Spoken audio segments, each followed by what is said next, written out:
To the corporations, the corporate elite, let us discuss the bottom line.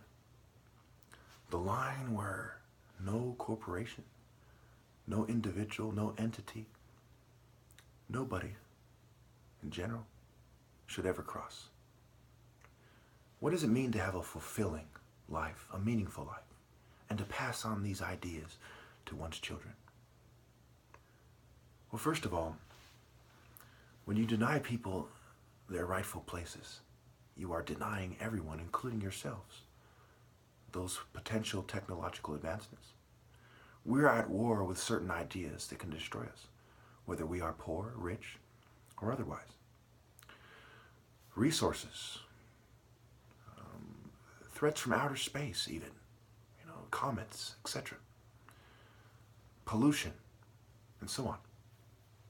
The list goes on. Crime, revenge killings, becoming sick from products in the environment, car accidents. We can tackle these problems together and secure more meaningful, fulfilling lives for our children.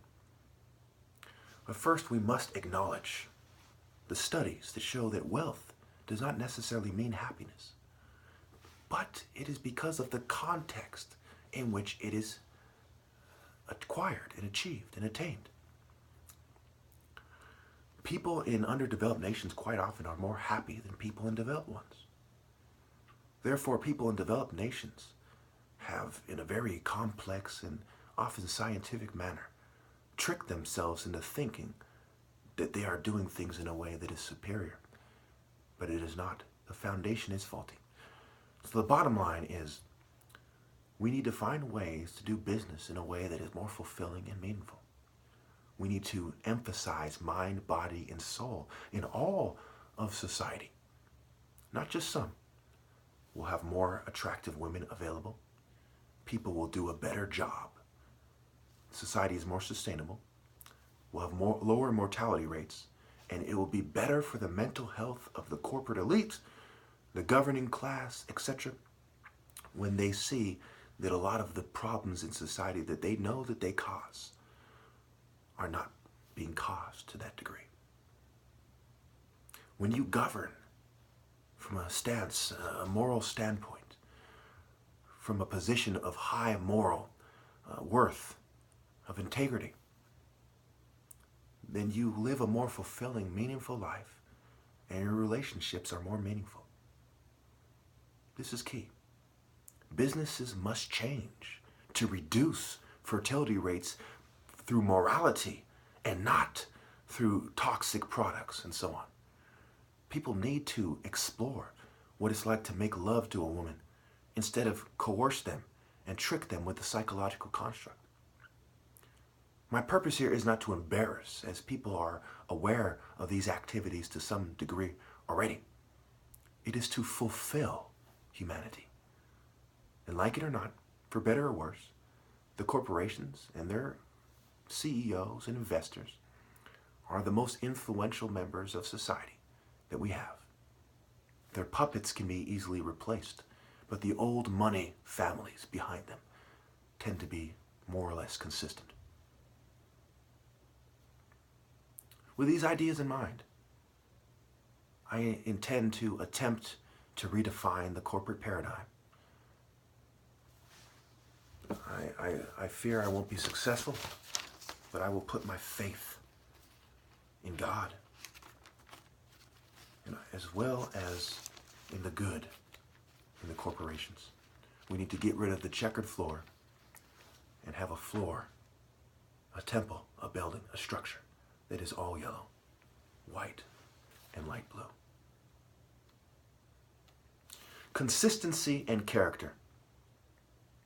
The suitable helper desires to attract. If a woman does not exercise daily, would she enter a race to win? Well, neither should she expect to win a handsome martial artist without working on mind, body, and soul. According to one study by the Open University of Israel and the Hebrew University of Jerusalem, women that were attractive were seen as having socially desirable traits. In the November 2012 issue of the Journal of Science, it was written, "We found that people perceive attractive women as having socially desirable traits such as extroversion, openness to experience, and conscientiousness." Researcher Lehigh Segal-Caspi wrote, "Obviously, when it comes to morality and spirituality, conscientiousness is key, especially to a martial artist. But certainly, it can be to the wise and insightful, innovative, clever, and profoundly smart corporatist who has made a correct turn on behalf of his family and all of humanity, but more importantly, for the spirit of righteousness. The most attractive people in any society should be from martial arts families, where the man is a martial artist with high moral worth. It doesn't necessarily have to be the top martial artist. But you should cling on to the pure Sun Temple perspective of martial arts and convey it. Master martial artists come in various forms and sizes. They work to attain a certain shape, but they don't necessarily have to achieve that shape. It is the combination of mind, body, and soul that makes the master martial artist. Going back to the families and the martial arts families, the reason has everything to do with heart, the airhead cheerleader, and the profoundly beautiful intellectual woman. The wise corporatist wants his children to marry beautiful and intelligent people with good hearts, and to convey these profoundly important aspects to the rest of humanity, and to be remembered in truth as such. Still, I believe the sophisticated, educated dancer, ballerina, is the ideal woman in our society currently, Western society. She is the ideal to and for a martial artist because of the breeding potential and her holding on to the more graceful aspects of martial arts without pretending to be a warrior, which women aren't necessarily meant to be. The next best thing is a female martial artist that emphasizes the grace and the presentation. Part of the problem with martial arts today is that women prefer the guys that blur the line between presentation fighting and actual transferable skills through sparring for spiritual combat and self-defense, leadership, focus, the cultivation of righteousness, understanding, wisdom. These things are also cultivated through light contact sparring. The ballerina takes a consistent idea and uses her mind and body to capture the spirit. She has conveyed this idea through African warrior ancestors that spread out and went to Europe, Asia, etc. And I believe that these Homo sapiens created the ideal populations within their given societies. And I'm not saying that, they have to look like me, etc. It is a combination of mind, body, and soul again.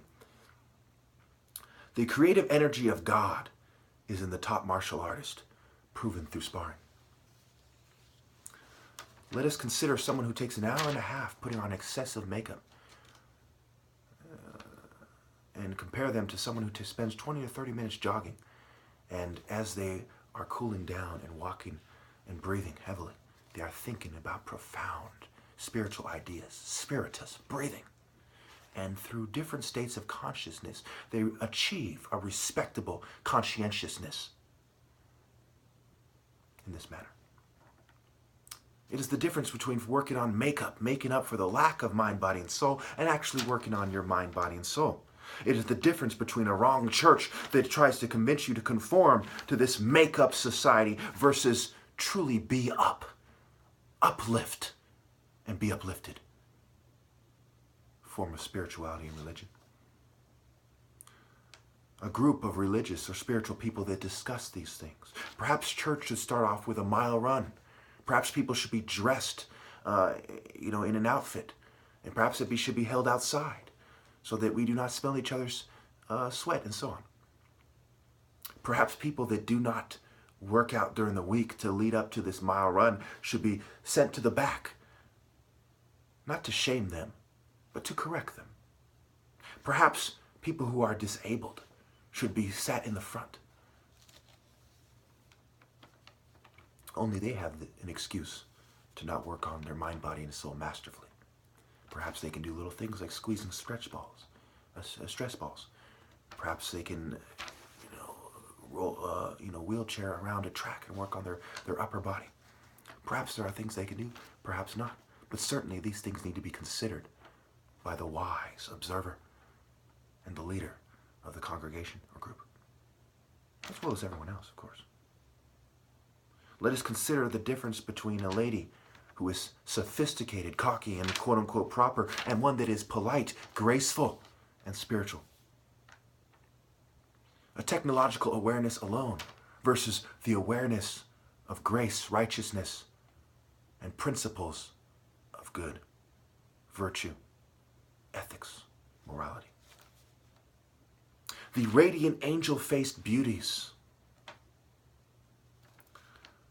versus some kind of a petty harlot wife that would seek to rip you off and rob you blind with alimony, versus the correctly matched mate through sickness and in health will stand by you for the right reasons.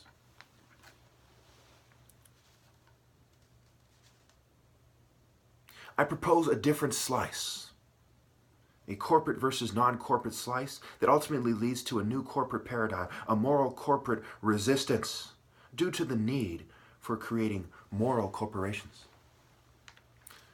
However, I would prefer that the existing corporations work with me and men of high moral worth, men of truth and honesty, to create a new world, if you will. A world in which morality causes us to come together. Not illusion, not coercion, not fear, not conformity. Not conformity in its current state, at least, but true morality.